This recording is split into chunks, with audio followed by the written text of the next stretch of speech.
Hindi maganda ang pananakop ng Rusya sa Ukraine. Malinaw ito dahil nagpapatuloy pa rin kahit inakala ni Vladimir Putin na matatapos agad sa ilang araw. Pinahina ng matapang na paglaban ng Ukraine ang Rusya. Kahit paano, maaaring isipin ni Putin na ang kalaban niya ay nasa labas ng Rusya. Hindi na ngayon. Hindi lang Ukrainian mandirigma ang dapat alalahanin ng leader ng Rusya. May aktibo ring partisan sa loob ng bansa. Si Putin ay pinagtaksilan dahil may grupong Ruso na sumira sa makinarya ng digmaan ng Kremlin. Tinatawag ng mga Rusong iyon ang sarili nilang Lehyon ng Kalayaan ng Rusya at naging aktibo mula nang sinimulan ni Putin ang pananakop sa Ukraine. Susuriin pa natin mamaya ang grupo at ang ginagawa nila. Sa ngayon, alalam nating ang Lehyon ng Kalayaan ng Rusya ay matindi ang pagtutol kay Putin at handang lumaban para sa Ukraine upang mapatalsik siya. Iyon ang ginawa ng grupo noong unang bahagi ng Nobyembre ayon sa Kiev Post. Noong Nobyembre, 6 nagbahagi ang outlet ng kwento kung paano ito nangyari. Kakagawa lang ng Freedom of Russia Legion ng serye ng pag-atake sa buong Rusya. Lahat nakatuon sa mga lokomotibo. Ang mga linya ng tren ng Rusya ang nagsisilbing ugat na nagdurugtong sa buong bansa at nagpapahintulot kay Putin na ituloy ang kanyang digmaan. Ang mga lokomotibo ng bansa ang buhay nito po at 2 dosenang nasusunog ngayon dahil sa sunod-sunod na sabotahe sa mga tren na nagdadala ng armas at bala mula Rusya papuntang Ukraine. Kumpirmado ito ng Freedom of Russia Legion at Pangunahing Direktorato ng Intelihensya ng Ukraine o Pangunahing Direktorato ng Intelihensya ng Ukraine. Ang huli na nagpapahayag ng kanilang panig ay nagpapahiwatig na ang Pangunahing Direktorato ng Intelihensya ng Ukraine ay nakikipagtulungan sa kilusang partisanong kumikilos sa loob mismo ng Rusya. Siguro ito ay tungkol sa paggabay kung aling target ang tatamaan para masira ang makinarya ng digmaan ng Rusya. Iyan ay haka-haka lamang, syempre, ngunit ang hindi haka-haka ay ang nagawang matagumpay ng Legion ang isang kamangha-manghang operasyon ng sabotahe mismo sa harap ni Putin. Nagpost ang Pangunahing Direktorato ng Intelihensya ng Ukraine sa Telegram na kinumpirma ang tagumpay ng mga pag-atake. Ang Freedom of Russia na lumalaban sa Kremlin ay nagsagawa ng sunod-sunod na matagumpay na operasyon laban sa logistical na infrastruktura ng kalaban. Iniulat ng Pangunahing Direktorato ng Intelihensya ng Ukraine bago kumpirmahin kung paano naisagawa ng kilusan ang mga pag-atake. Hindi ginamit ang mga misil o komplikadong sandata ng digmaan. Kailangan lang ng Freedom of Russia ay nasusunog na likido at posporo. Sinunog ng mga partisan gamit ang Molotov cocktail ang kontrol at supply ng kuryente ng maraming sasakyang pangmilitar. Ayon sa Pangunahing Direktorato ng Intelihensya ng Ukraine, 2 bagay ang ipinapahiwatig nito. Una, mismong ang Legion ng Kalayaan ng Rusya ang lumapit at sumubok sa mga tren. Ito ay nagsasagawa ng sabotahe. Ibig sabihin, ang mga miyembro ng grupo ay nagtatrabaho sa riles o tren ng Rusya na mahalaga sa digmaan ng Kremlin. Ay iniiwang lantad kaya't nakakapasok ang mga hindi autorisadong tao. Malinaw na may kaugnayan ang Pangunahing Direktorato ng Intelihensya ng Ukraine sa paglaban ng Rusya. Sa mga nakaraang buwan, lalo na kamakailan, ilang beses nang umatake ang Ukraine sa loob mismo ng Rusya na layuning pahinain ang mga linya ng supply ni Putin. Karamihan sa mga pag-atake ay tumama sa Russian refineries at energy sector. At ang pinakahuli ay nangyari kasabay ng kumpirmasyon ng Pangunahing Direktorato ng Intelihensya ng Ukraine sa mga pag-atake sa tren. Sa mga operasyon ng sabotahe, makikita na pinalalawak ng Ukraine ang saklaw nito sa tulong ng mga partisan para tamaan ang mga sasakyang nagdadala ng langis at kagamitan sa Russia at frontline. Hindi ito isang random na pag-atake. Ito ay maingat na pinagplanuhan. At alam na ng Ukraine na mangyayari ito bago pa man napansin ni Putin at ng kanyang mga kasamahan na nasusunog na ang 2 dosenang tren nila. Hindi buo ang kwento kung walang pahayag mula sa mismong kilusan. Ipinagmamalaki ng Legion ng Kalayaan ng Russia ang kanilang pag-atake. Ginamit nila ang Telegram para kumpirmahin ang sabotahe nilang operasyon at upang maghatid ng mensahe kay Putin na anuman ang iniisip niya tungkol sa suporta ng mga Ruso sa kanyang ilegal na operasyon ay mali. Maraming Ruso ang tutol sa kanya at handang isugal ang buhay para suportahan ang Ukraine. Habang sila ay nakaupo lang sa sofa, wala silang ginagawa matapos magpasya ang lahat. Ayon sa Lehiyon, umaabot kami sa bagong antas. Para sa mga Rusong di sumusuporta kay Putin, pero natatakot lumaban sa kanya ng direkta. Nawasak namin ang maraming lokomotibang may dalang armas, bala, at gamit sa harapan. Tinapos ng Legion ang post nila sa Telegram na may babala kay Putin. Patuloy lumalakas at lumalawak ang laban ng Legion sa bansa. Mamumuhay sa takot ang tauhan ni Putin at mawawala ang pakiramdam ng seguridad. Wala nang ligtas na lugar sa Russia mula sa kilusang partisano. Wala nang magagawa si Putin dahil hindi alam ng Kremlin kung sino o saan nag-ooperate ang mga ito. Nag-aaklas ang mga di kilalang tao sa Russia laban sa kanilang pinuno. Ginagawa nila ito sa pamamagitan ng paglahok sa mga operasyon na tumutulong sa estratehiya ng Ukraine na pahinain ang Russia. May malaking hamon ang Kremlin pagdating sa pagbibigay ng paliwanag sa sitwasyon. Madalas, itatanggi lang ng Russia, magpapanggap na walang nangyari, o sasabihing planong sirain talaga ang mga nawalang lokomotibo. Hindi nila magagawa yon ngayon dahil may video ng operasyon ng Legion ng Kalayaan ng Russia. Ayon sa Kiev Independent, 1 minutong video ang nagpapakitang ang sabotahe ng Legion ay gawa ng karaniwang tao. Ang unang ilang segundo ay kinunan mula sa perspektibo ng ilan sa mga kasapi ng grupo na kinukunan ng video ang tanawin ng nasusunog na likido na ibinubuhos nila sa loob ng mga tren na kanilang pinupuntirya. Pagkatapos, makikita ang mga resulta. Tuloy-tuloy na tren, sinisindihan ng gasolinang aflame, at naghahagis ng Molotov cocktail. Bawat tren ay tila walang bantay at madaling pasukin, na isang malaking pagkukulang sa seguridad mula sa isang bansa na labis na umaasa sa riles para magpatuloy ang operasyon nito. Parang napakadali lang gawin. Malamang na ang pangunahing direktorato ng intelihensiya ng Ukraine at Freedom of Russia Legion ay naglaan ng linggo o buwan sa pagpili ng mga tren na madaling pasukin at ginagamit ng Russia sa pagdadala ng armas at bala papuntang Ukraine. Ang video ay mabilis na nagpapalit-palit ng mga eksena ng sabotahe, kaya mahirap matukoy kung ilang tren ang tinamaan ng Freedom of Russia Legion sa kalagitnaan ng gabi. Buti na lang hindi lang video ang basehan natin. May buong tala ng bawat lokasyong tinamaan ng Legion mula sa Kiev Post. Ipinapakita nitong operasyon ito na sumaklaw sa buong Rusya. Ayon sa Legion, patuloy silang lumalaki at hindi na mapipigilan ng Kremlin. Tuloy-tuloy ang listahan. Inatake ng Legion ang rehiyon ng Moscow at pinasabog ang tren sa Arkhangelskoye. Tinarget ang Samara at sinabotahe ang mga tren sa Syzran, Tolyatti, Bezenchuk at Kinalchikarsky. Sa Komi Republic, pinasabog ng mga rebelde ang isang tren sa Syktyvkar at sa Kemerovo, isang tren sa Novokuznetsk ang ipinadala sa dakilang riles sa langit. Ang Sverdlovsk at Samara ang matinding tinamaan, habang sinabotahe ng Legion ng Kalayaan ng Russia ang mga tren sa Bilimbay, Bogdanovich, Povorovsk at Nizhny Tagil. Hindi lang yon, matalino ang grupong partisano dahil alam nilang malayang makakakilos ang mga miyembrong Ruso sa mga sinakop na rehiyon ng Ukraine at sa Russia. Sinamantala ng mga miyembro ito sa pagsunog ng tren sa Donetsk at Kherson, na nagpapakita kay Putin na hindi ligtas ang kanyang puwersa kahit mula sa sariling mamamayan sa mga teritoryong kinuha nila sa Ukraine. Isa itong napakalaking operasyon. Ipinagpapatuloy ng Legion ng Kalayaan ng Rusya ang mga gawaing sinimulan ng kilusang partisano ng Ukraine na Artesh. Ayon sa ulat ng Kiev Post, sangkot ang Artesh sa ilang kaparehong sabotahe sa mga riles ng tren sa buong Rusya. Layunin nitong hadlangan ang pagdating ng kagamitan sa frontline ng digmaan sa Ukraine. Sa huling pag-atake, winasak ng grupo ang linya ng tren sa Chuvash Republic at pansamantalang napatigil ang tren militar. Tinarget nito ang mga tren at riles sa Rostov at Yekaterinburg. Sinabi namin na ang pagbanggit ng pangunahing direktorato ng intelihensya ng Ukraine sa mga pag-atake ng Legion ng Kalayaan ng Russia ay nagpapakita ng koordinasyon.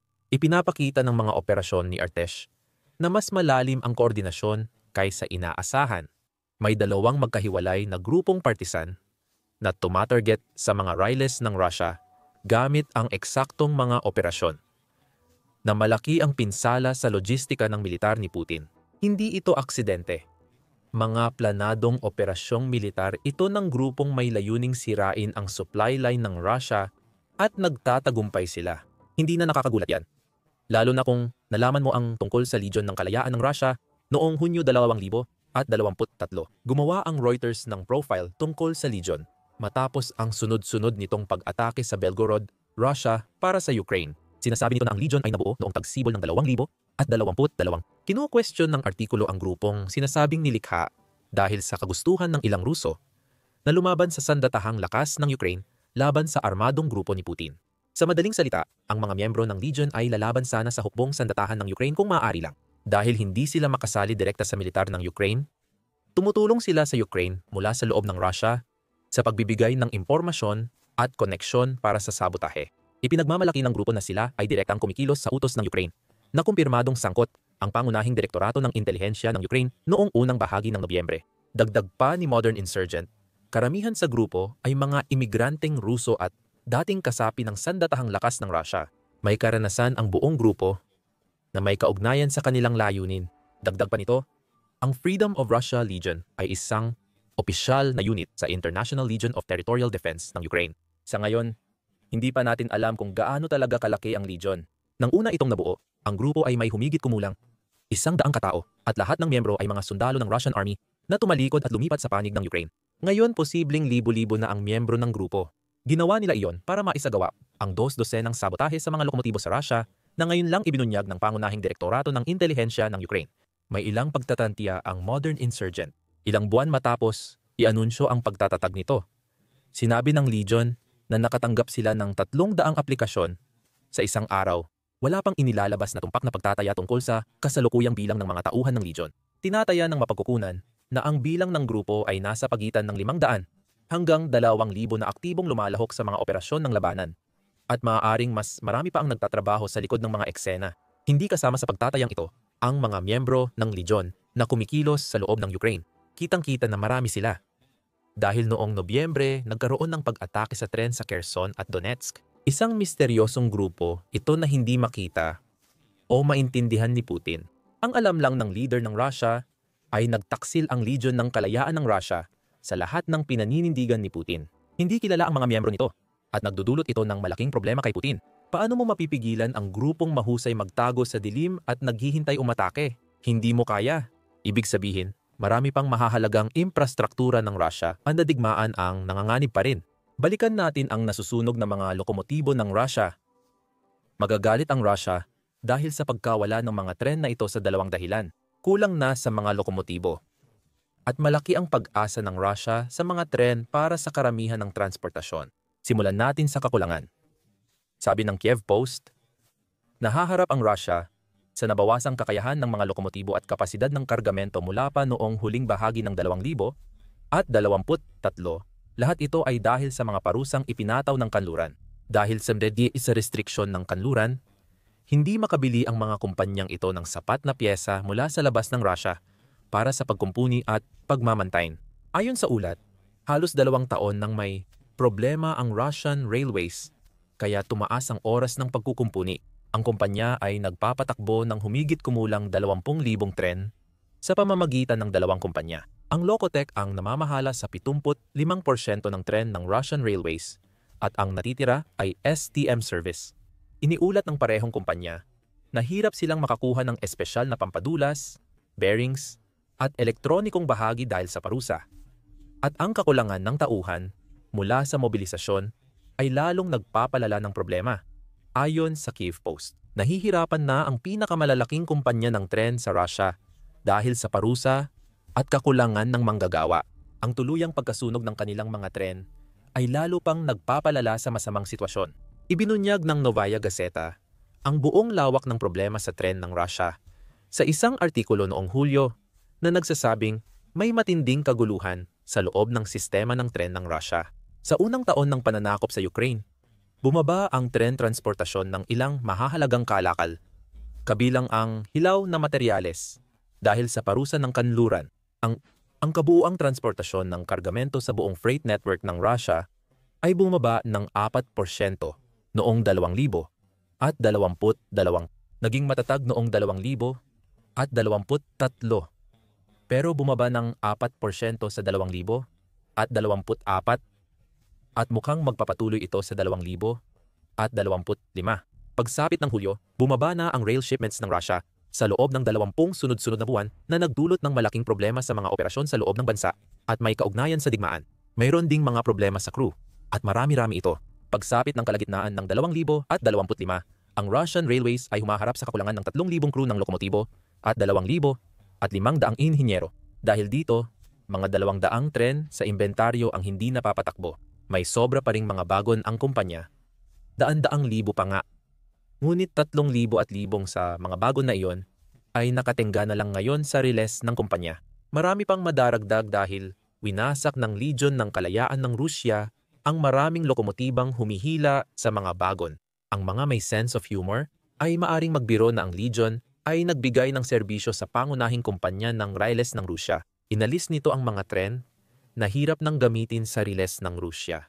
Ang punto ay nahihirapan na ang tren network ng Rusya. Kailangan nito ng malaking puhunan para sa dagdag na lokomotibo, manggagawa, at infrastruktura upang makabawi. Tumataas ang pangangailangan sa puhunan kapag sinisira ng Legion ng Kalayaan ng Rusya at Artesh ang mga kailangang bagay ng Rusya. Mahalaga ito dahil ito ang pangalawang dahilan ng matinding galit ng Rusya sa ginawa ng Legion ng Kalayaan ng Rusya. Malaki ang pag-asa ng Rusya sa kanilang riles ng tren, higit pa sa akala ng marami. Ang tren ang pangunahing lohistika sa Rusya. Ayon kay Kaspar Sukand, sa pagsusuri noong Desyembre 2024, tinawag niyang bakal na Leviathan ang riles ng tren sa Rusya at binanggit niya na pinapanatili ng Rusya ang humigit kumulang 122,000 kilometro o mga 75,800 milya ng mga riles ng tren.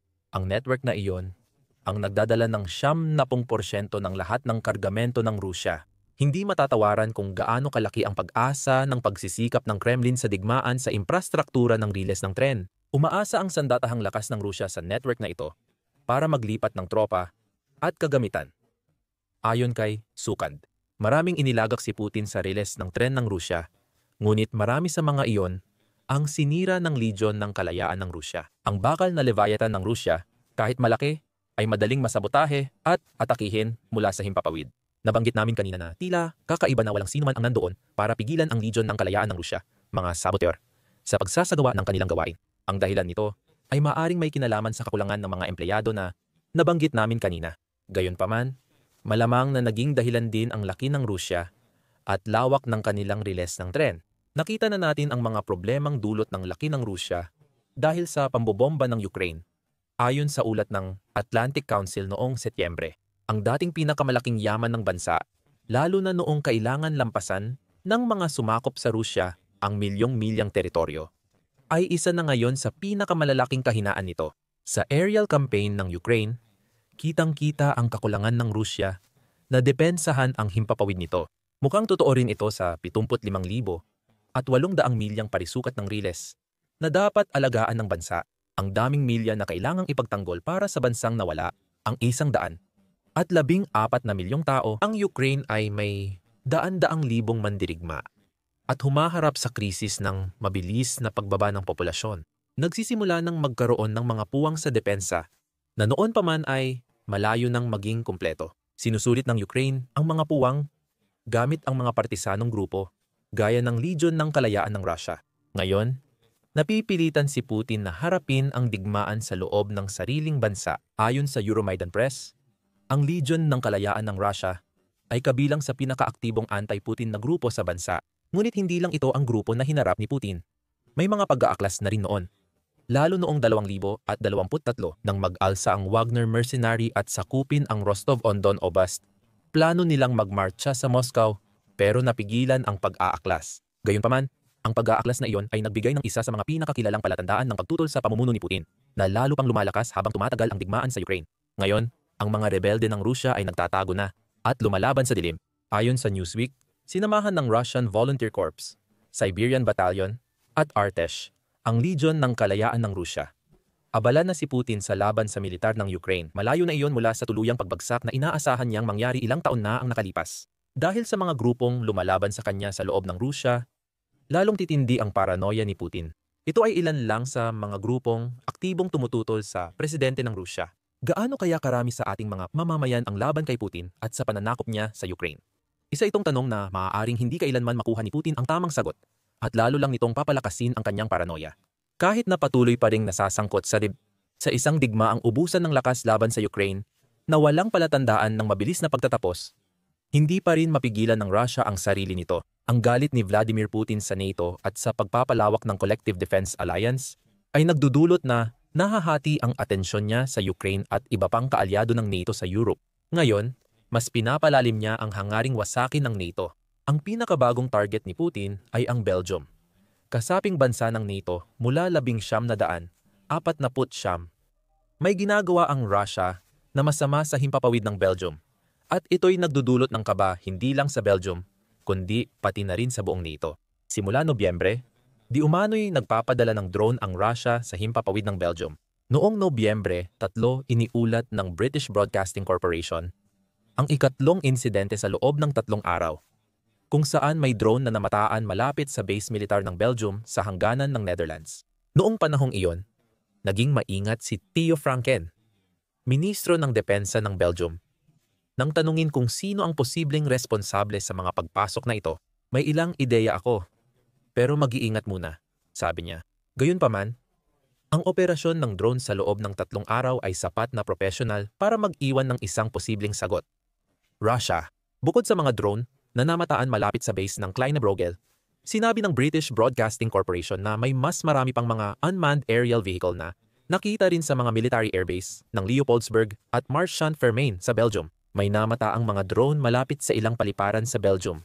Hindi ito aksidente ng isang masigasig na hobbyist na nakawala ang drone.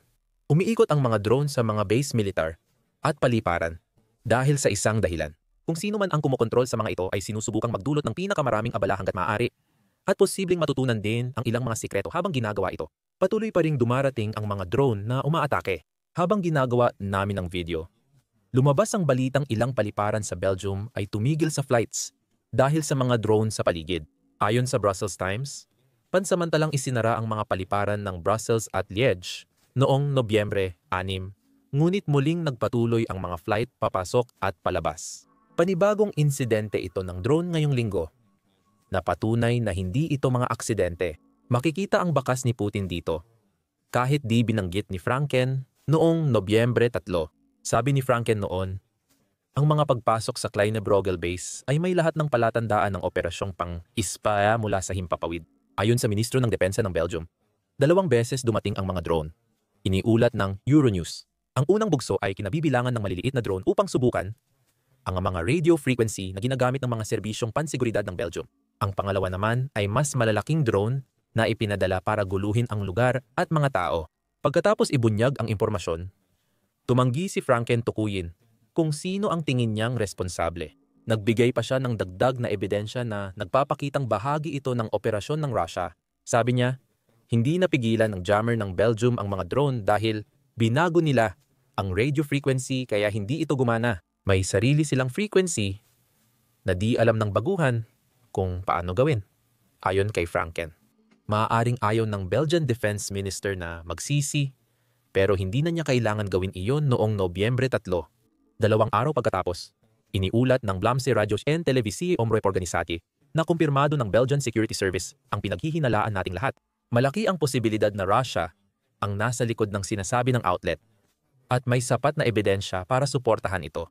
Ayon kay Franken, hindi alam ng amateur na drone operator kung paano iwasan ang signal jamming. Ayon sa Vlaamse Radio en Televisie Omroep Organisasi, kadalasan sa gabi, nagaganap ang mga paglusot ng drone, kaya't kailangan ng karanasan at teknikal na kaalaman sa paglipad sa dilim.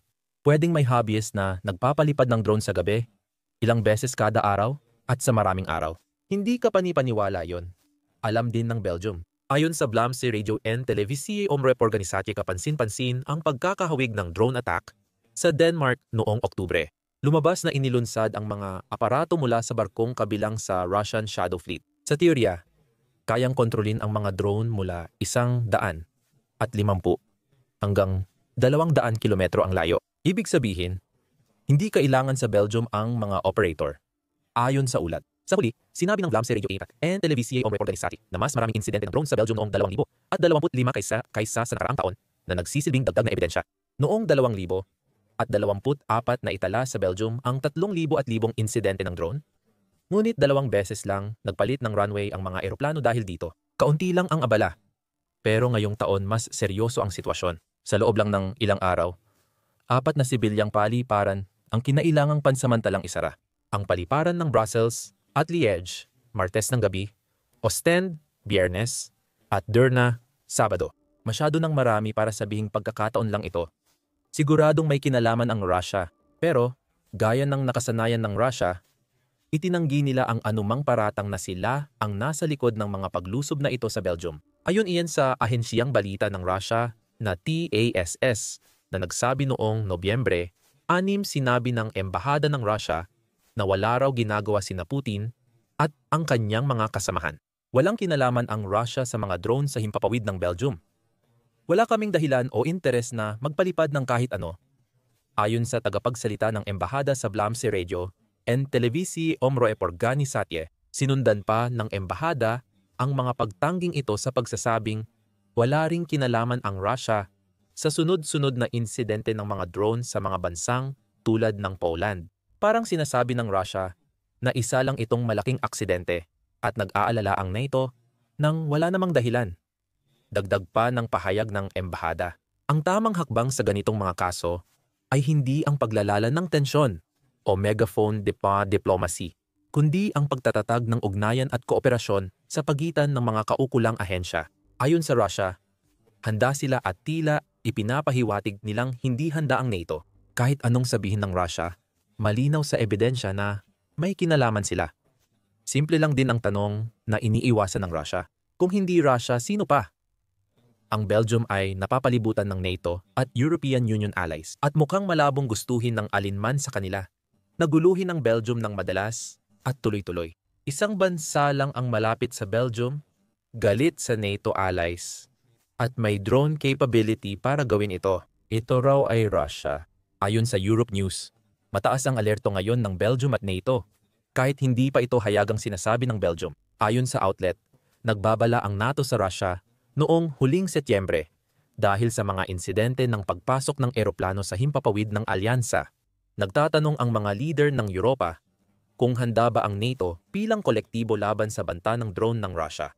Mukhang sinusubukan ni Putin na pag-awayin ang mga miyembro ng NATO dito. Sinisikap niyang magtalo-talo sila, pero kabaligtaran ang nangyayari. Noong Setyembre, sinabi ng NATO na di dapat mag-alinlangan ang Russia. Gagamitin ng NATO at mga kaalyado, ayon sa batas internasyonal, ang lahat ng militar at di-militar na paraan para ipagtanggol ang sarili at pigilan ang banta mula sa anumang direksyon, na malinaw na mensahe ng organisasyon.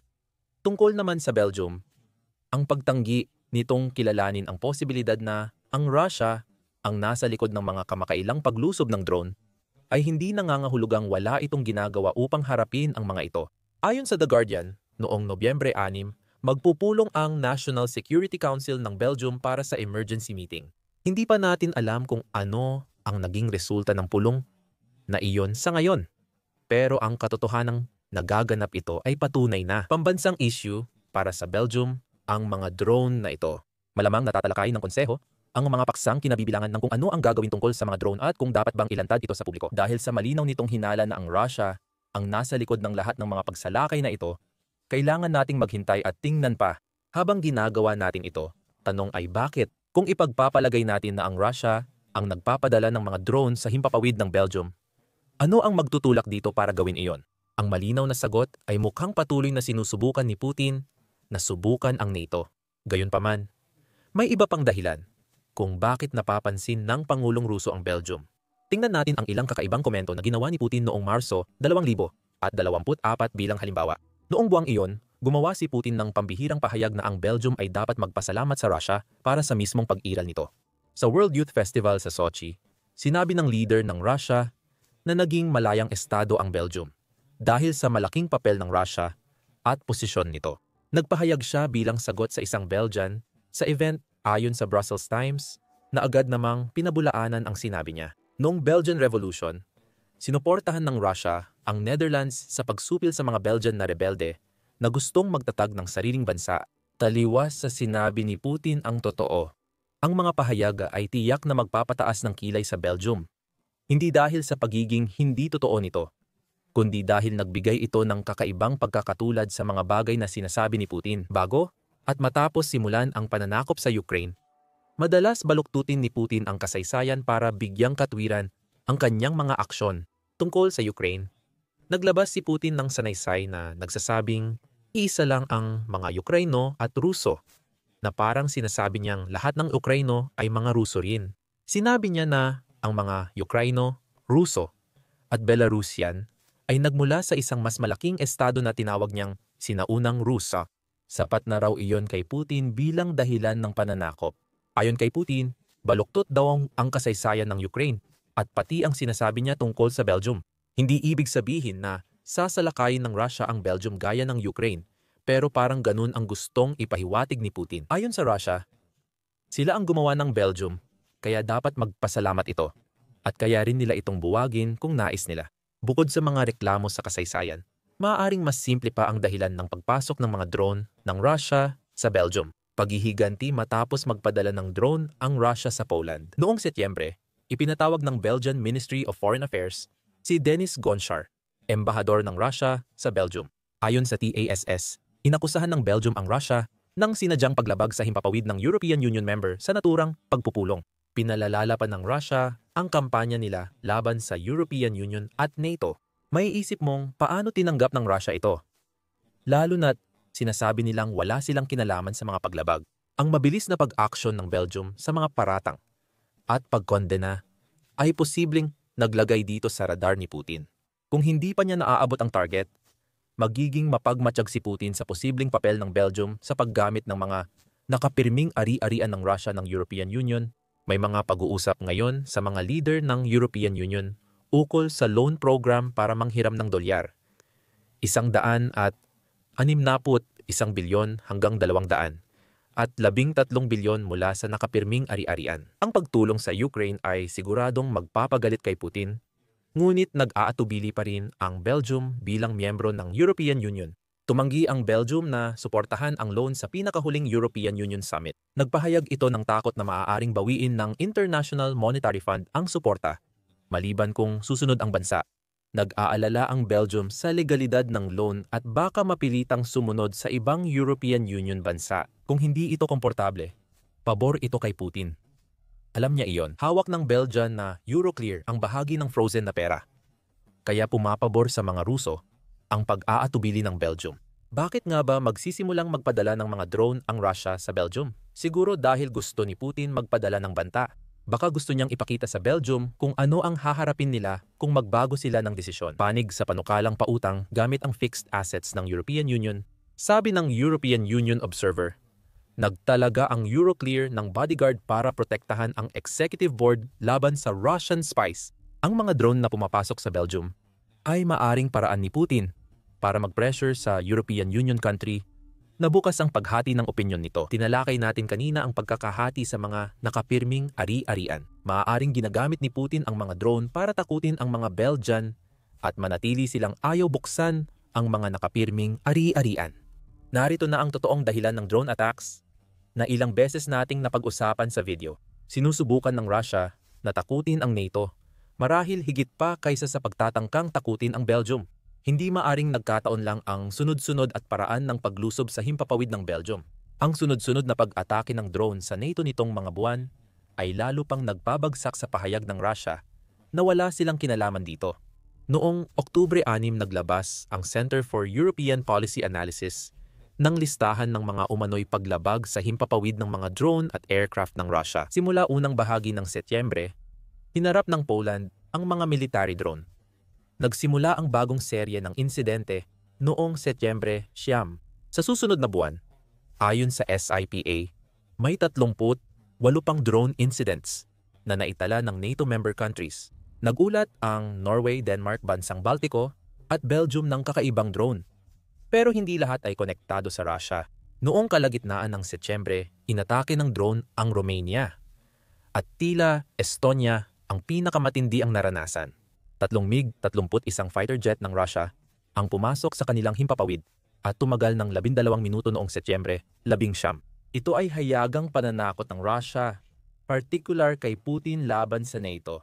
Gayunpaman, mabilis na nagalit ang Russia sa pinakabagong mga paglabag sa himpapawid ng Belgium, sabay pagtanggi na may kinalaman ang kanilang mga drone.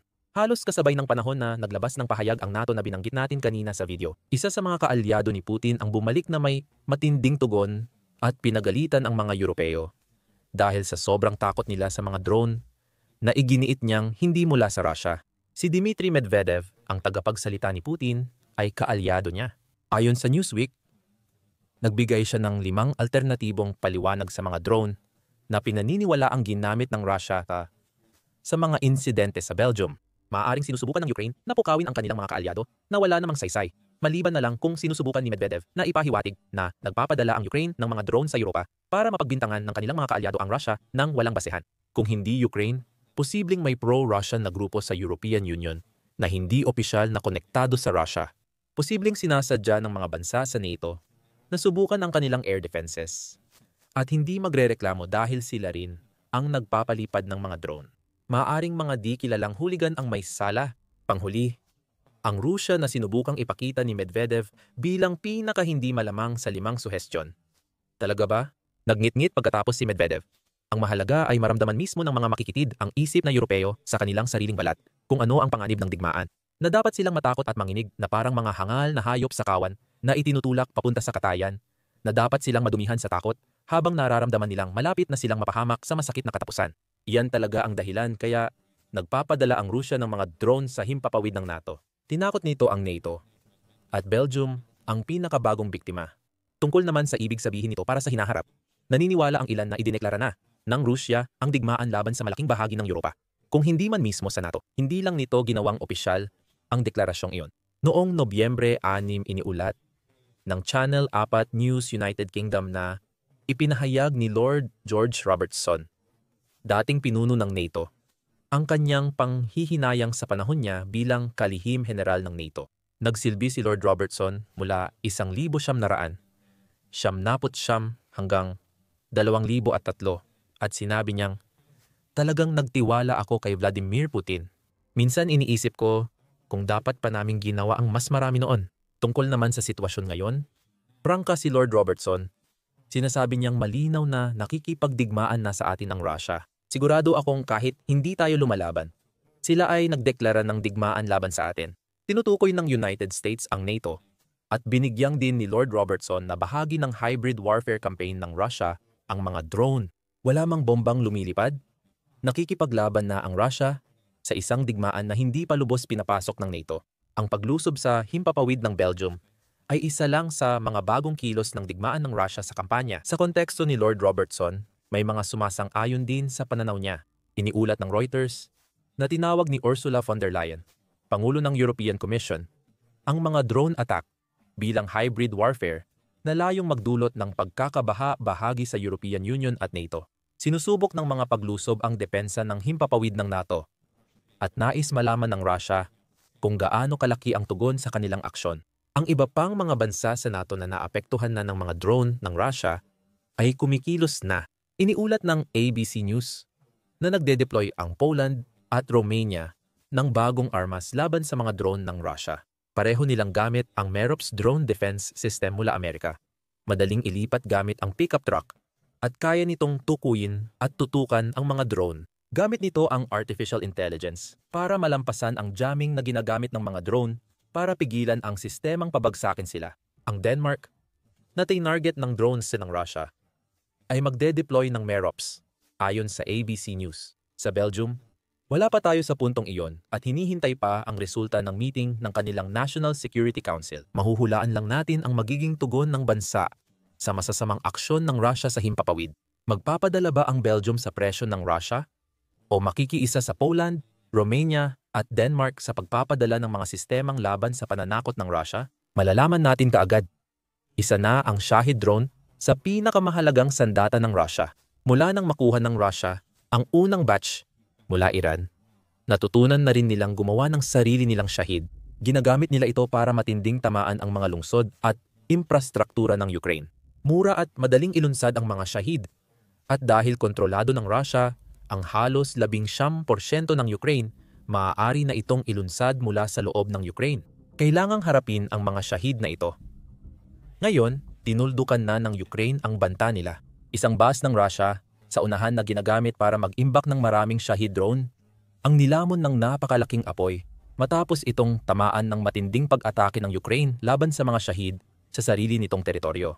Ayon sa Kiev Post, iniulat noong Nobyembre 6 na matagumpay na inatake ng puwersa ng Ukraine ang malaking base ng imbakan ng drone ng Russia sa Donetsk. Ang rehiyon, ang sentro ng matinding labanan sa Ukraine, hawak ng Russia ang 75% ng oblast. Sa mabagal at matinding usad na tumagal, gaya ng digmaan sa Ukraine, desperadong gustong makuha ni Putin ang Donetsk at gamit ang kontroladong bahagi ng Russia sa oblast, inilulunsad nito ang mga mapanirang drone strike laban sa natitirang Ukraine.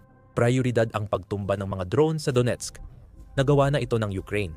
Si Robert Madyar Brovdi, komander ng puwersa ng walang taong sistema ng bansa, ang unang nagkumpirma ng tagumpay ng bagong strike ng Ukraine.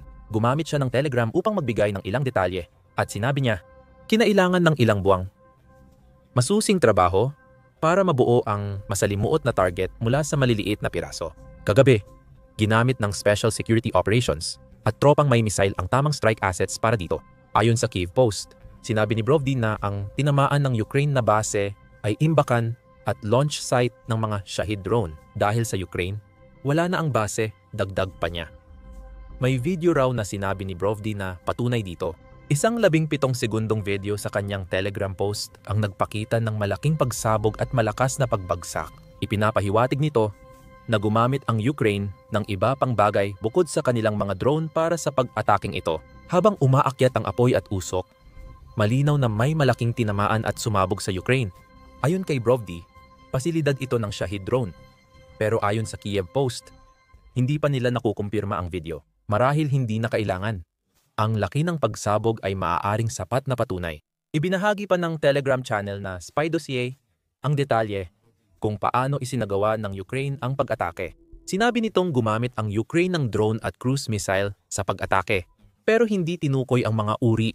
Base sa laki ng pagsabog sa video ni Brovdi, mukhang posibleng sangkot ang bagong FP, 2 drone ng Ukraine. Ang drone na iyon ay dinisenyo para pahintulutan ang Ukraine na tamaan ang mga posisyon ng Russia sa likod ng front line. May 200 at 30 libra warhead ito na malakas ang tama. Nakagamit na ang Ukraine ng bagong drone na ito sa ilang pag-atake nitong nakaraang linggo. Malalaman mo ito sa panonood ng aming video kung paano ginamit ng Ukraine ang P-2 para wasakin ang elite drone unit ng Russia sa sarili nitong teritoryo. Nagbahagi pa ng detalye si Militani, pero hindi pa rin sinabi kung anong drone at missile ang ginamit ng Ukraine. Sinabi nito na ang mga drone ng Ukraine, kahit ano pa man ang mga iyon, ay nagawang makamit ang 70% na tagumpay sa kanilang mga pag-atake. Malinaw na walang sapat na depensa sa himpapawid ang Russia sa mahahalagang pasilidad, o hindi nito kaya ang mga bagong sandata ng Ukraine na tumatama sa malalayong bahagi ng Russia. Natukoy ng Ukraine ang kahinaan ng imbakan ng Shahid ng Russia. Lubos nila itong sinamantala noong gabi bago ang ika-6 ng Nobyembre. Talagang sinamantala nila ito. Maraming drones ang nawala sa Russia dahil sa mga pag-atake ng Ukraine ayon sa mga ulat. Ayon sa United 24 Media, ang nasirang imbakan ng drone ay may laman na halos 1,000 Shahid o garan 2 drones tawag ng mga Ruso sa kanilang bersyon. Bukod pa rito, ang pasilidad ay nag-imbak ng humigit kumulang 1,000 at 500 warheads na malamang ay ikakabit sa mga drone na inilulunsad ng Russia laban sa Ukraine mula sa Donetsk. Malaki ang epekto nito dahil ipinapakita ng dami ng drone at warheads sa base iyon. Naghahanda ang Russia ng malawakang airstrike kontra sa mga lungsod ng Ukraine gamit ang Shahid mula Donetsk. Ngayon, hindi na mangyayari ang mga pag-ataking iyon. At maaaring abutin ng ilang linggo bago muling makapagpadala ang Russia ng mga Shahid papuntang Donetsk para gamitin sa kanilang mga planong pag-atake. Kaya naman, nabigyan ng kaunting pahinga ang Ukraine dahil sa kanilang pag-atake gamit ang drone kagabi. Gayunpaman, ang pagsunog sa base ng Shahid ay katumbas ng butas na nilikha ng Ukraine sa bulsa ng Russia. Sa ulat nito tungkol sa pag-atake ng Ukraine, ayon sa The Express, ang kabuang halaga ng nasirang Shahid at mga warhead ay umabot sa 60 milyon o halos $788 milyon. Ilagay natin ang mga numerong iyan sa konteksto. Sa isang artikulo, tinantiya ang bisa ng mga pag-atake ng Shahid drone ng Russia sa Ukraine. Ayon sa Center for Strategic and International Studies, ang isang Shahid drone na gawa ng Russia ay nagkakahalaga ng nasa 3,000 at 50,000. Sinamantala ng Russia ang mababang halaga, kaya nagpakawala ito ng 14,700 drone sa Ukraine mula Setyembre 28, 2000 at 22 hanggang Disyembre 28, 2024 ayon sa Center for Strategic and International Studies. Ayon sa Center for Strategic and International Studies, kahit mababa sa 10% ang tumatama, epektibo pa rin sa gastos ng Russia ang paggamit ng mga Shahid. Gayunpaman, magiging epektibo lang sila sa gastos kung makakalipad sila sa himpapawid. At yan ang napigilan ng Ukraine na mangyari. Ang pagsira sa 1,000 Shahid ng Russia na may halagang 35,000 bawat isa ay katumbas ng kabuang 35 milyon. Kung tama ang tala ng Express, may nasa dolyar 75 milyon na warhead ang nakaimbak sa base ng Russia. May hindi tugma dito, lalo na kung para sa mga Shahid ang mga warhead na iyon. Maaring ang mga warhead na ito ay para talaga sa mga misil ng Russia na magpapataas sa kanilang halaga. Siguro, haka-haka lang ito dahil walang impormasyon tungkol sa mga warhead na posibleng nasira ng Ukraine. Para lang sa iyong kaalaman, walang ebidensyang ipinakita ang The Express para patunayan ito. May ilang source na nagsasabing mas mahal gawin ang Shahid kaysa sinasabi ng Center for Strategic and International Studies. Halimbawa, sinabi ng Defense Express noong Agosto na gumagastos ang Russia ng humigit kumulang 70,000 sa bawat isa sa kanilang mga Shahid. Iyon ay magdodoble sa kabuang halaga para sa 1,000 Shahid na nakaimbak sa base. Ngunit tinamaan ito ng Ukraine. Ayon sa Express, tinatayang mahigit dolyar 70 milyon ang halaga ng 1,500 warheads. Kahit hindi isama ang pagtataya ng Express, ang pagkawala ng 35 milyon hanggang dolyar, 7 milyon sa isang atake ay tiyak na masakit para sa Russia. Tandaan din na hindi kasama dito ang gastos sa pagdadala ng mga Shahid sa pasilidad sa Donetsk na kakasira lang ng Ukraine. Hindi rin nito binibilang ang gastos ng Russia sa pag-iimbak at depensa ng pasilidad. Kung isasama ang aktual na gastos, ang pagkawala ng 1,000 Shahid ay maaaring umabot ng halos dolyar 10 milyon ang nagastos ng Russia. Dagdag pa ang gastos sa warhead, parang seresa sa ibabaw ng problemang pilit isinubo ng Ukraine kay Putin.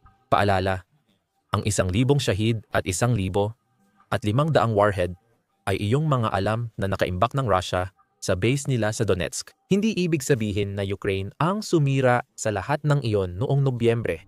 Pero kahit hindi lahat ay nawasak, mukhang malaki pa rin ang naging epekto ng Ukraine sa mga imbakan ng Shahid ng Russia. Paano natin ito nalaman? Ayon sa sandatahang lakas ng Ukraine sa Facebook, may dagdag pang pagsabog sa pasilidad ng Russia sa Donetsk bukod sa mga atake gamit ang drone at cruise missile ng Ukraine. Ayon sa objective control data, may mga pagsabog at malalakas na sekundaryang pagsabog sa lugar. Ulat ng pangkalahatang tanggapan, may saysay ito. Ang isang pasilidad na ginagamit para mag-imbak ng mga warhead ay natural na magiging madaling magkaroon ng sunod-sunod na pagsabog dahil sa mismong katangian ng mga kagamitang nakaimbak doon.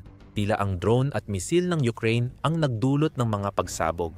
Maaaring sapat na iyon para maubos ang buong imbakan ng Russia ng mga Shahid at warhead. Posibleng may mas detalyadong pagsusuri pa sa tagumpay ng pag-atake. Sa ngayon, kinumpirma ng isa pang unit ng militar ng Ukraine ang matagumpay na pag-atake sa Donetsk. Iniulat ng Kiev Post na nagkomento rin ang Special Operations Forces ng Ukraine, Special Security Operations, tungkol sa pag-atake. Noong gabi ng Nobyembre 5, nagsagawan ng pag-atake ang mga unit ng Special Operations Forces sa isang base na ginagamit para sa pag-iimbak, paghahanda at pagpapalipad ng mga Shahid drone sa pansamantalang okupadong Donetsk, sabi ng Special Security Operations. Nasa loob ng dating internasyonal na paliparan ang infrastrukturang militar ng kalaban. Iyan na ang pangalawang beses na nabanggit ang paliparan ng Donetsk at ipinapakita nito ang isa sa mga estratehiya ng Russia. Iniulat ng Kiev Independent noong Agosto na ginagawang malalaking base militar ng Russia ang mga sinakop na bahagi ng Ukraine para magdulot ng mas matinding pinsala. Target ang mga komersyal na paliparan, may mga hangar, runway, at gusali na pwedeng gawing imbakan. Kahit hindi pa ayon sa pamantayang militar, itinampok ng outlet ang Donetsk International Airport bilang pangunahing halimbawa. Ayon sa Kiev Independent, higit isang dekada nang abandonado ang paliparan. Kailangan pang magsikap ng mas husto ang Russia para magamit ang paliparan bilang base. Kinumpirma ng Kiev Independent, gamit ang satellite image ng Planet Labs, na may bagong pagtatayo sa dating paliparan. Ilang buwan bago umatake ang Ukraine, tila walang naitulong ang mga ginawa ng Russia. Ayon sa tagapagtatag ng Ukrainian Open Source Intelligence Project na si Kiba Boroshno, Vadim Hlushko, hindi raw ito nakakagulat. Tinatawag itong ramshackle infrastructure, mga garahe para imbakan at paliparan ng kamikaze drones na Shahid. Bukod sa mga pangunahing lugar ng pagpapalipad, naglalagay rin sila ng tinatawag na decoys, mga peking posisyon ng pagpapalipad at maling lokasyon. Sabi ni Shlushko, ang paggamit ng salitang ramshackle ay malamang nagsasabi na ng lahat ng kailangan nating malaman. Ang base na tinamaan ng Ukraine ay hindi isang ganap na base militar. Maaaring koleksyon lang ito ng mga barong-barong at bodega na minadaling itayo at agad na sunog. Di interesado ang Ukraine sa mga gusaling itinayo ng Russia sa abandonadong Donetsk Airport. Mahalaga sa Ukraine ang hanggang 1,000 Shahids at 1,000 at 500 warheads na hindi na mailunsad ng Russia papunta roon. Mula sa sinakop na Donetsk, ang ika-5 ng Nobyembre ay masamang gabi para sa Russia sa Ukraine. Kung akala mong titigil na ang Ukraine matapos sirain ang mahalagang imbakan ng Shahid, nagkakamali ka. Hindi pa nalilimutan ng Ukraine ang mga oil refinery na inatake nito kamakailan gamit ang mga drone strike. At noong ika-6 ng Nobyembre, sinabayan nito ang pagsira sa mga Donetsk Shahid ng Russia.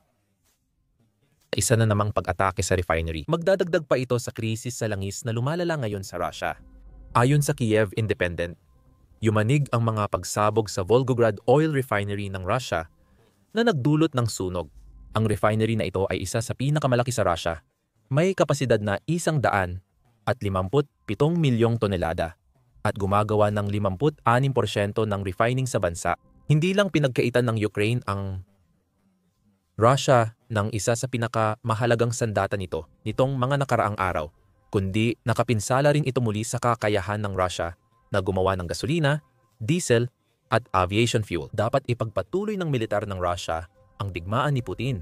Ayon sa Kiev Independent, 300 milya ang layo ng tinamaan ng Ukraine mula sa frontlines. Hindi tulad ng pag-atake sa Donetsk. Nagkomento ang Russia tungkol dito. Sabi ni Andrei Botarov, gobernador ng Volgograd, namatay ang isang 48 anyos na sibilyan sa pag-atake ng Ukraine sa refinery.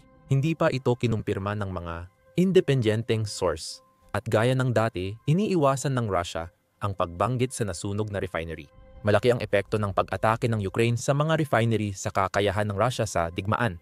Sa unang Oktubre, may ulat na 38% ng kapasidad ng pagre-refine ng Russia ay napinsala ng Ukraine. Ayon sa Carnegie Endowment, inatake ng Ukraine ang 16 refinery ng Russia noong Agosto at Setyembre. Ang 16 na refinery ay may kabuuang kapasidad na 123 milyong tonelada ng langis bawat taon. Iyan ay 38% ng kabuuang kapasidad ng Russia na 327 milyong tonelada. Paalala, ang 38% ay base sa akalang lahat ng planta ay full capacity at sapat ang pag-atake ng Ukraine para mapatigil ang operasyon. Ayon sa Carnegie Endowment, maaaring wala sa dalawa ang nangyari kaya sobra ang 38%. Hindi rin naman ito mahalaga. Sapat ang tuloy-tuloy na pag-atake ng Ukraine sa mga refinery para magdulot ng malaking pinsala sa produksyon ng gasolina ng Russia. Dahil sa malaking pinsala, maraming rehiyon sa Russia ang kulang sa gasolina, kaya tumataas ang presyo at may limitasyon sa pagbili sa mga gasolinahan. Sabi ng Jamestown Foundation, bumaba ng halos 25% ang produksyon ng gasolina ng Russia noong Setyembre. Ang sanhi nito ay drone attack ng Ukraine. Paulit-ulit binabagsak ng Ukraine ang mga refinery, kaya hirap ang Russia ayusin ito, kasabay ng bigat ng parusa ng kanluran. Nagbigay ang Ukraine ng dobling dagok sa Russia noong ika-5 hanggang ika-6 ng Nobyembre. Sa pag-atake sa sinakop na Donetsk, maraming drone ng Russia ang napabagsak ng Ukraine na ginagamit sa pag-atake sa mga lungsod. Sinundan pa ito ng isa pang pag-atake sa refinery na nagdulot ng dagdag na paghihirap sa mga tao ng Russia, habang nagdudulot din ng karagdagang pinsala sa militar ng Russia. Mabunga ang mga nakaraang araw para sa amin. Mahalaga ang Nobyembre 5 para sa Ukraine dahil ginamit ng Russia ang 2,025 sa paglulunsad ng mas maraming Shahid na pag-atake. Noong Nobyembre 4 nagulat ang Sky News tungkol sa lawak ng drone attacks ng Russia sa Ukraine noong 2025. Mas mataas ng 303% ang bilang ng mga Shahid at iba pang drone na inilunsad ng Russia sa Ukraine sa unang 10 buwan ng 2025 kumpara sa buong 2024. Ang 303% na pagtaas na iyon ay katumbas ng kabuang 44,000 shahid at mga variant ng shahid na inilunsad sa Ukraine hanggang sa katapusan ng Oktubre. Mas marami rin sa mga drone na iyon ang tumatama sa kanilang mga target. Nawasak ng Ukraine ang 64% ng mga drone noong 2000 at 25 kumpara sa 68% noong 2024. Ayon sa Sky News, 474 sibilyan ang napatay ng mga shahid mula Enero hanggang Setyembre. Ipinapakita nitong ginagamit ng Rusya ang mga drone hindi lang sa target militar. Sinasadya nitong takutin ang mga mamamayan ng Ukraine at mukhang masaya pa silang pumatay ng mga taong hindi naman nakikidigma. Ayon sa Kiev Independent at RBC Ukraine, lalong nagiging mapaanganib ang mga shahid ng Rusya.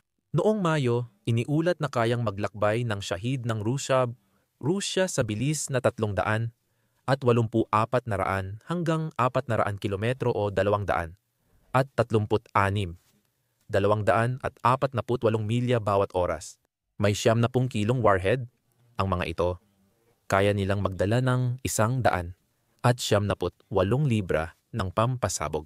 Sa madaling salita, nagsasagawa ng mga pag-upgrade ang Rusya.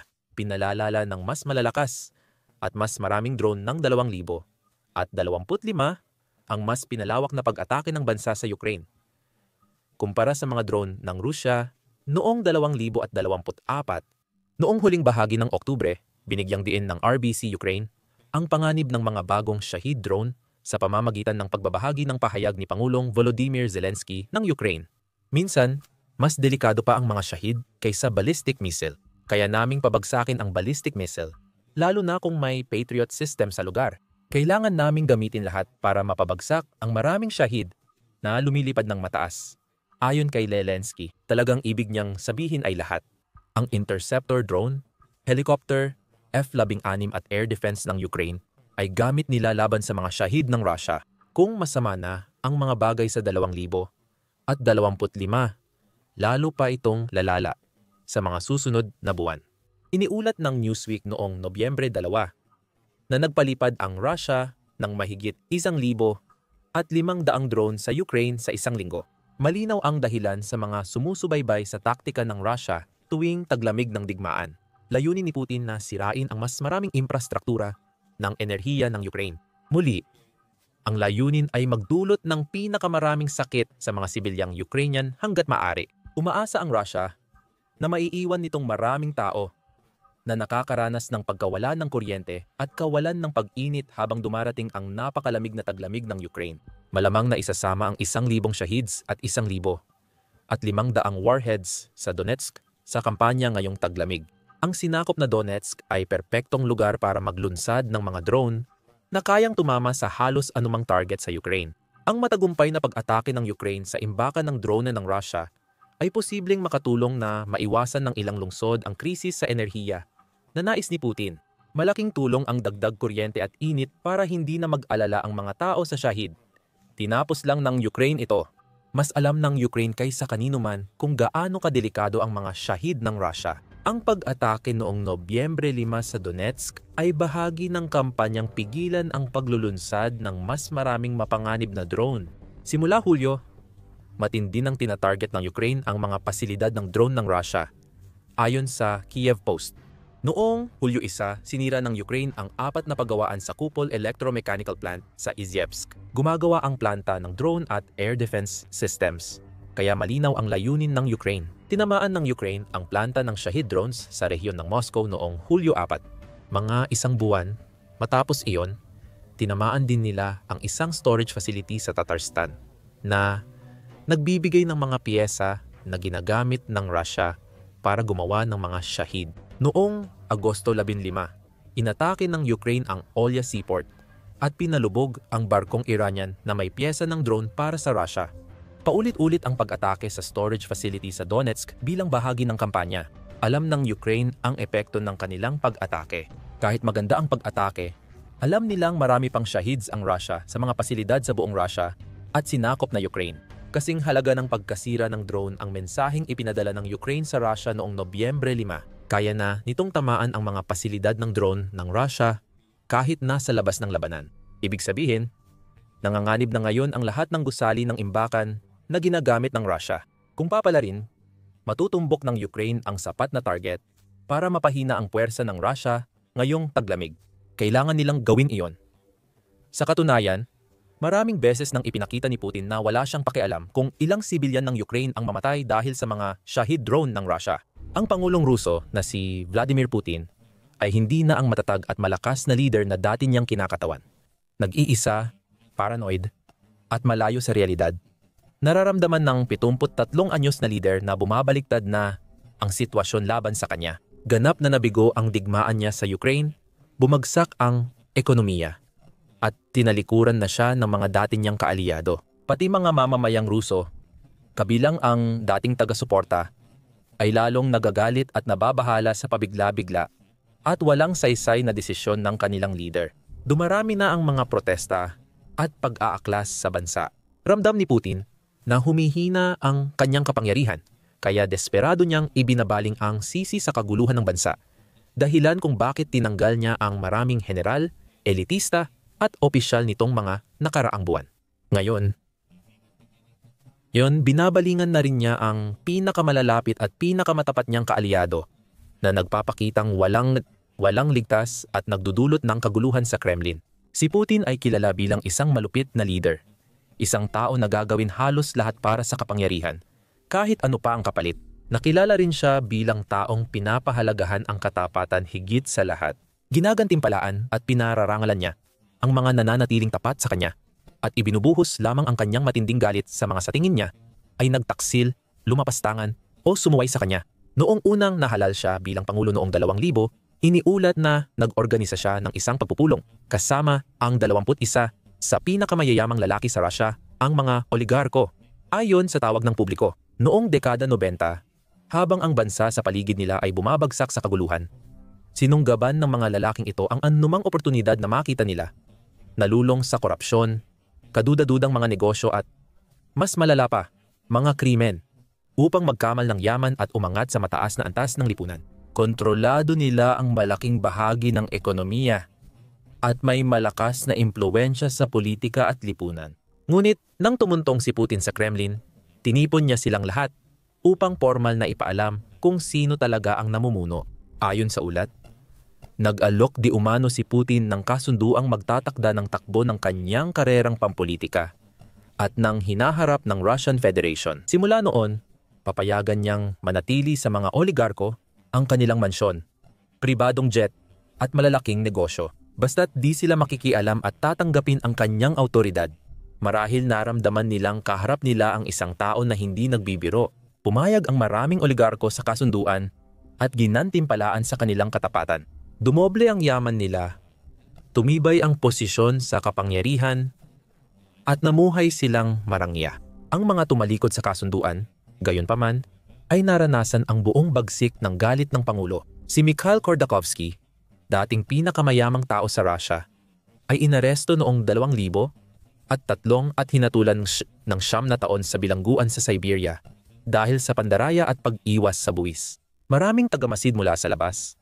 Gayunpaman, ang naniniwala na ang pag-aresto kay Khodorkovsky ay may motibong politikal dahil siya ay nagbibigay ng pondo sa mga oposisyong partido. Biktima rin ni Putin si Vladimir Gusinsky. Dati siyang taxi driver. Ngunit napatunayan niyang tusong negosyante siya habang may bagong oportunidad pagkatapos ng pagbagsak ng Union of Soviet Socialist Republics. Kalaunan, nagtayo siya ng sariling pahayagan at unang pribadong television station sa Russia, ang N-Television, na nagpalabas ng sikat na satirikong puppet show na pumupuna sa Kremlin. Pinayagan ni Boris Yeltsin, dating Pangulo bago si Putin, ang palabas pero hindi ito matanggap ni Putin. Noong 2000 sinalakay ng mga armadong ahente ang opisina ng NTV at inaresto si Gusinsky dahil sa paratang na pagnanakaw ng dolyar, 10 milyon. Sa huli, tumakas siya sa Spain. Ang ibang oligarko na sumuway kay Putin ay nag-exile. May ilan pang namatay sa kahina-hinalang mga pangyayari tuwing may nangyayari sa kanila. Nakatulong ito upang pagtibayin ang katayuan ni Putin bilang isang leader na malinaw na pinahahalagahan ang katapatan ngunit kinamumuhian ang pagsuway at pagtutol. At hindi siya mag-aatubiling parusahan ang mga napasama sa kanya.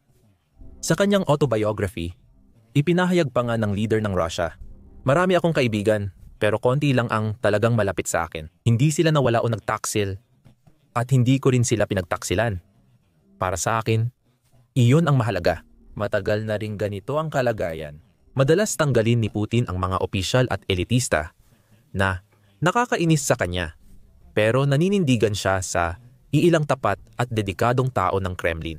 Ngayon, nagbabago na ito dahil may 4 na kilalang personalidad ng Russia kamakailan na itinakwil o pinarusahan ng Kremlin. Isa si Sergei Markov sa kanila. Si Markov, isang political scientist at mamamahayag, ay nagkaroon ng matataas na posisyon sa mga prestihiyosong institusyon ng Russia tulad ng Moscow State University. Siya rin, sa loob ng isang panahon, ay isa sa pinakamalalapit na tagapayo at pinakamatibay na taga-suporta ni Putin, na paulit-ulit na tinatawag ang Pangulong Ruso bilang isa sa mga dakilang tao sa kasaysayan. Sa loob ng maraming taon, sinabi at ginawa ni Markov ang lahat ng tamang bagay upang mapalapit siya sa leader ng Russia at tinamasa niya ang maraming kapangyarihan kapalit ng kanyang katapatan. Naging miyembro siya ng public chamber ng Russia ng ilang taon at nahalal sa State Duma noong 2007. Nagsilbi rin siya bilang isa sa mga pinagkakatiwalaang tagapagsalita ni Putin noong halalan ng 2012. Madalas siyang lumalabas sa Western media bilang pro-Kremlin komentarista na inuulit ang propaganda ni Putin. Nang magsimula ang digmaan sa Ukraine, muling sumunod si Markov sa utos at sinabi ang kailangan niyang sabihin. Ginagamit niya ang sariling naratibo ni Putin at plataporma para impluwensyahan ang publiko at makuha ang suporta sa pananakop.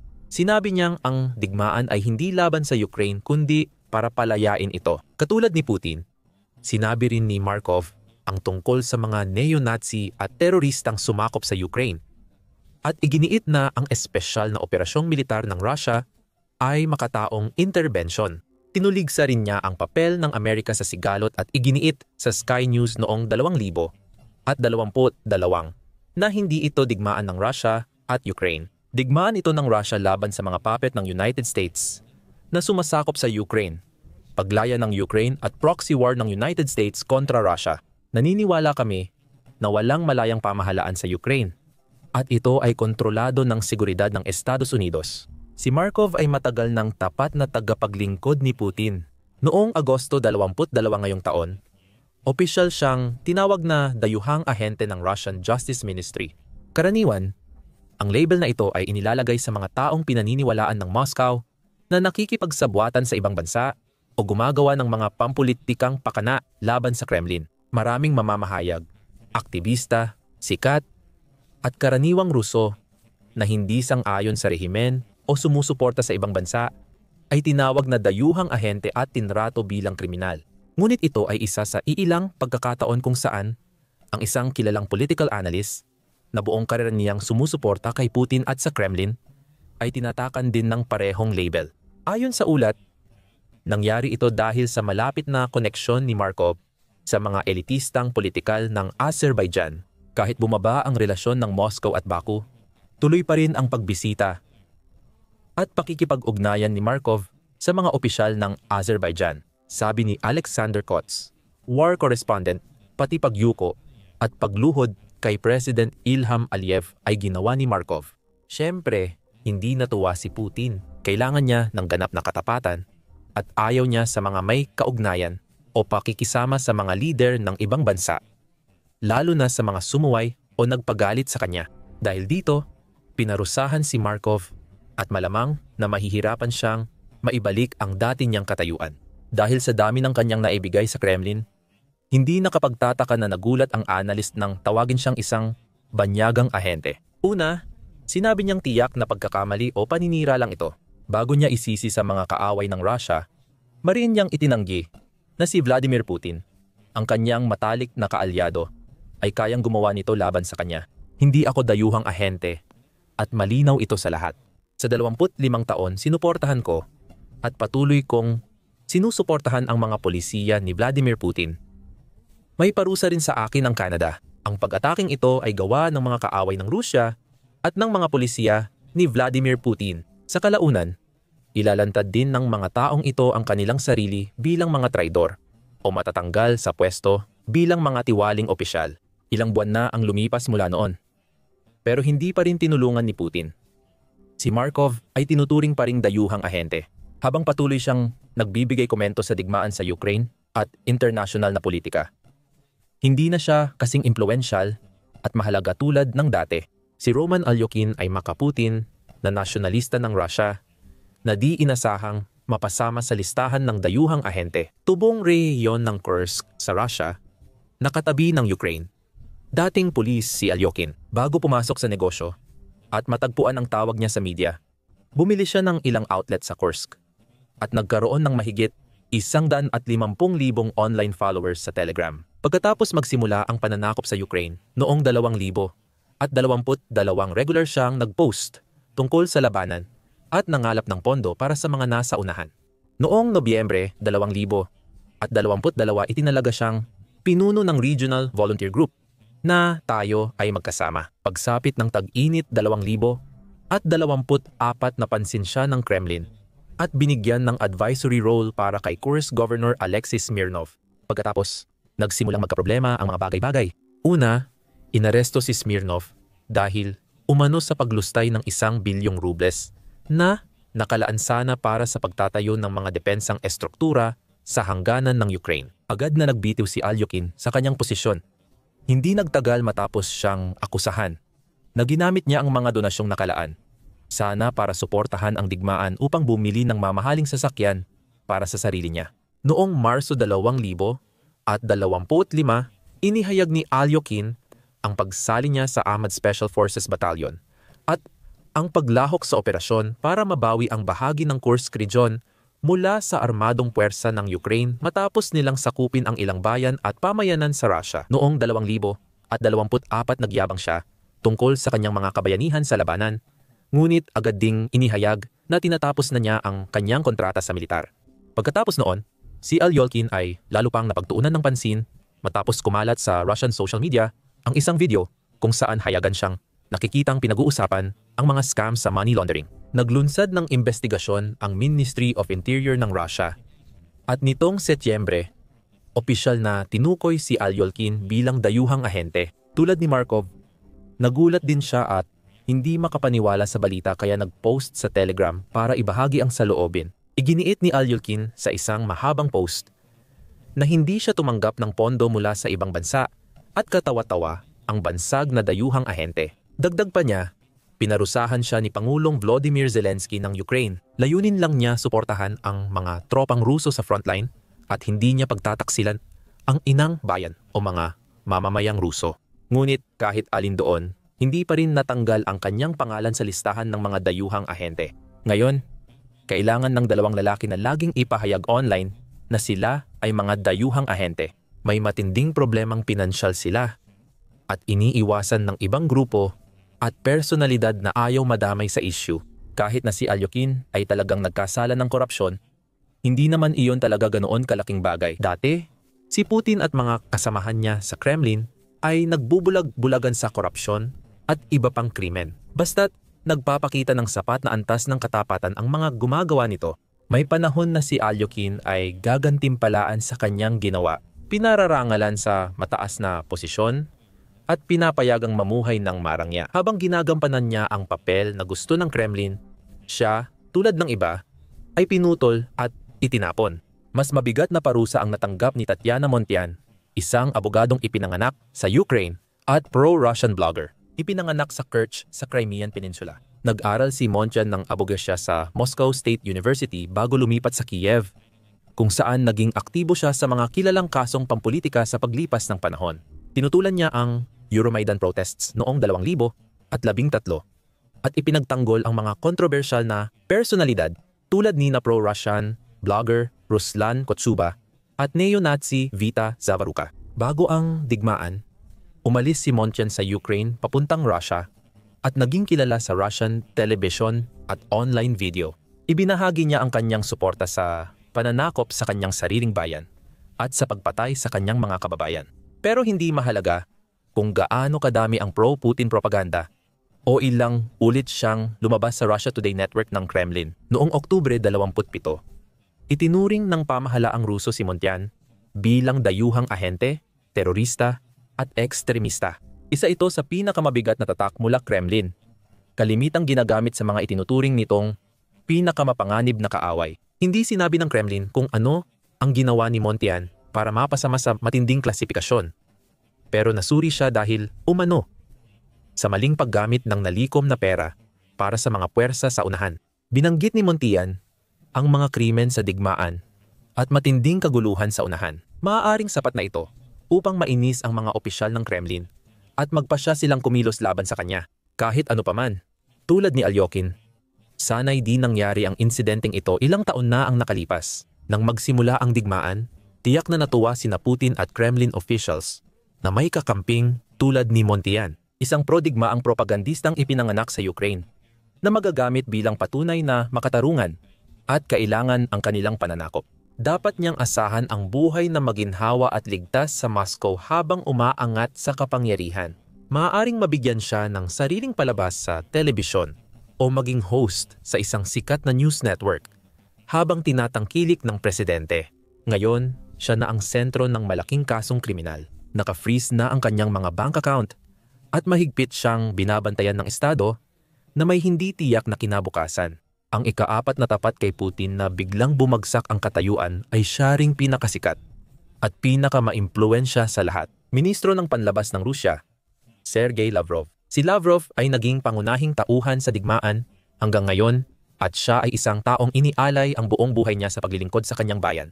Pumasok siya sa politika noong 1980 at 80 naging Deputy Director at Director ng Department of International Organizations ng Ministry of Foreign Affairs bago umangat sa mas matataas na posisyon. Naging permanenteng kinatawan ng Russia sa United Nations si Lavrov at noong 2004 ay naging kalihim ng Ugnayang Panlabas. Posisyong hawak pa rin niya ngayon. Hindi pa siya nailalagay sa anumang listahan ng mga dayuhang ahente, tinawag na terorista o anumang ganoong kadramatikong bagay sa ngayon. Ngunit may mga ulat at bulong-bulungan na humihina na ang impluwensya niya sa Kremlin. Halimbawa, napansin ang kanyang di pagdalo sa Security Council ng Russia noong Nobyembre 5. Bukod pa rito, inihayag ng tagapagsalita ni Putin na si Dmitry Peskov na pinalitan na si Lavrov bilang pinuno ng delegasyon ng Russia para sa nalalapit na G20 Summit. Sinabi ni Peskov na si Putin mismo ang nagdesisyon na nagpapakita ng hidwaan sa pagitan ng Pangulo at isang matagal ng kasapi ng kanyang pamahalaan. Naniniwala ang mga reporter na ang pagbaba ni Lavrov ay dahil sa nabigong pag-uusap kamakailan kay United States Secretary of State Marco Rubio. Noong Oktubre 20, nag-usap sa telepono ang dalawang lalaki kung saan tinangka ni Rubio ihanda ang pagpupulong ni Putin at Pangulong Donald Trump. Bagamat sinasabing naging maayos ang tawag, agad na kinansela ng United States ang nakatakdang harapang pagpupulong ni Lavrov at Rubio. At pagkatapos ay tuluyang kinansela ang pagpupulong ni Putin at Trump. Mukhang sinisisi ng mga opisyal ng Kremlin si Lavrov para sa dramatikong pagkasira ng relasyon ng Russia at United States. At ang lalaki, na dati tila hindi matitinag sa kanyang posisyon, ay ngayon ay nahaharap sa totoong panganib ng pampulitikang pag-iisa o maging ng pagtanggal sa pwesto na hawak niya mula pa noong 2004. Kung titingnan ng paisa-isa, maaaring hindi ganoon kalaki ang ibig sabihin ng mga hiwa-hiwalay na kasong ito. Ngunit kapag pinagsama pati ang maliliit na insidente ng mga pro-Putin blogger, general, elitista, at opisyal na tinatanggal o inaaresto sa mga nagdaang linggo at buwan, malinaw na may nagbago sa loob ng Kremlin. Hindi na iginagalang ni Putin ang mga matagal ng tapat sa kanya. Pinarurusahan na rin niya ang pinakamalalapit niyang kaalyado sa mismong sandali na sila ay lumihis sa utos. Ayon kay Ekaterina Shulman, isang Russian na siyentipikong pampulitika, ito ay lohikal na susunod na hakbang sa mapanupil na ebolusyon ng Kremlin. Sinabi niya, una, tinarget nila ang mga kontradigmaang tinig. Ngayon, wala nang natira at hindi na mapipigilan ang mapanupil na makina. Inaasahan niyang mas dadami ang pag-aresto, parusa, at mga dayuhang ahente sa mga susunod na linggo at buwan ayon sa kanya. Kailangang punan ng mapanupil na aparato ng Russia ang kanilang kota. Kailangang patuloy na pakainin ng makina ang sarili nito. Sa madaling salita, sinimulan ni Putin ang isang bagay na di na niya mapigilan. Hindi na siya kontento sa basta na lang ikulong at alisin ang kanyang mga kalabang pampulitika. Ngayon ay tinutugis na rin niya ang mga sa lahat ng layunin at dahilan ay kanyang mga kakampi. Habang tumatagal, lalong nagiging magulo habang pati mga ministro ng gobyerno, tapat na mga oligarko at matagal ng mga propagandista ay nagsisimula ng lumingon sa kanilang likuran. Nagtataka kung sila na ba ang susunod na mapabilang sa tila walang katapusang listahan ng mga pinupuntirya ng Pangulo at maaaring maging mapanganib ito para kay Putin sa kalaunan. Habang lalo pang lumiit ang bilang ng mga nananatiling tapat sa kanya, na iniiwan siyang walang kakampi sa panahong pinakakailangan niya ang mga ito. Alamin kung paano nagsimulang lumayo kay Putin ang ilan sa pinakamalalapit niyang kaalyado sa bidyong ito. Natatalakay sa unti-unting pagputol ng mga puppet ng Kremlin ng ugnayan sa Moscow. Panoorin ang bidyong ito para makita kung paano hinulaan ng isang opisyal ng Russia ang posibleng digmaang sibil sa Russia sa malapit na hinaharap. Sa huli, mag-subscribe sa aming channel para laging updated sa mga bagong balita ng militar mula Russia, Ukraine at ibang bahagi ng mundo.